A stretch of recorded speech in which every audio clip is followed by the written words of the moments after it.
Assalomu alaykum aya. Onajonim, Men sizni yaxshi ko'raman.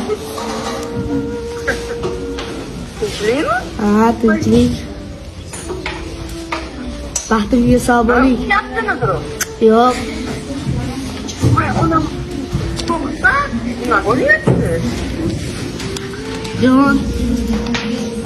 Sizni yaxshi ko'raman. Sochingizdagi rayhonlar esa yuzingizning tafti bir olam. Fasllarning kelajak qizi, siz bahorga o'xshaysiz olam. Quyosh yalliq yuzlaringiz bor. Kulga quyosh farzandlaringiz bor. Onajon, siz bahor. Siz bahorga o'xshaysiz olam. Yuzlaringiz sovuq lolasi, sochlaringiz bahor lolasi. Men bahorning erka bolasi, siz bahorga o'xshaysiz olam. Shoir demay shoir emasman, men o'zimni shoir demasman. Ta'riflasam, tasvirlasam ham a'ola. Siz bahorga o'xshaysiz olam.